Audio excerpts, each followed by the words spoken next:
Ay naku mga kainday, nandito na naman tong pusa na to. Ayan.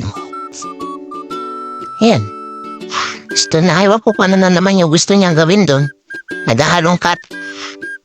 Naghahalongkat ko ano yung makikita niya dito sa kwarto ko. Samantala ako may ginagawa. Nagtatahi ako nung gagawin kong doormat. Siya naman gusto dito. Ay naman kumain. Ano gusto mo? Minky. Minky. O yan, yun isda naman ang nakita. Guguluhin na naman. Oy.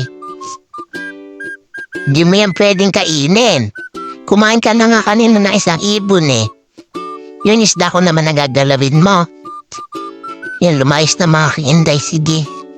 Lumayas na eh. Come here. Lumayas na luho. Iniwan na ako. Bingin ng pagkain eh, pero kanina kumain na ng ibon. Ako'y nagtatahi dito ng mga gagawin kong basahan eh. Ayan, maraming salamat mga kainday. Ingat po tayo palagi. At magandang gabi po. Bye-bye!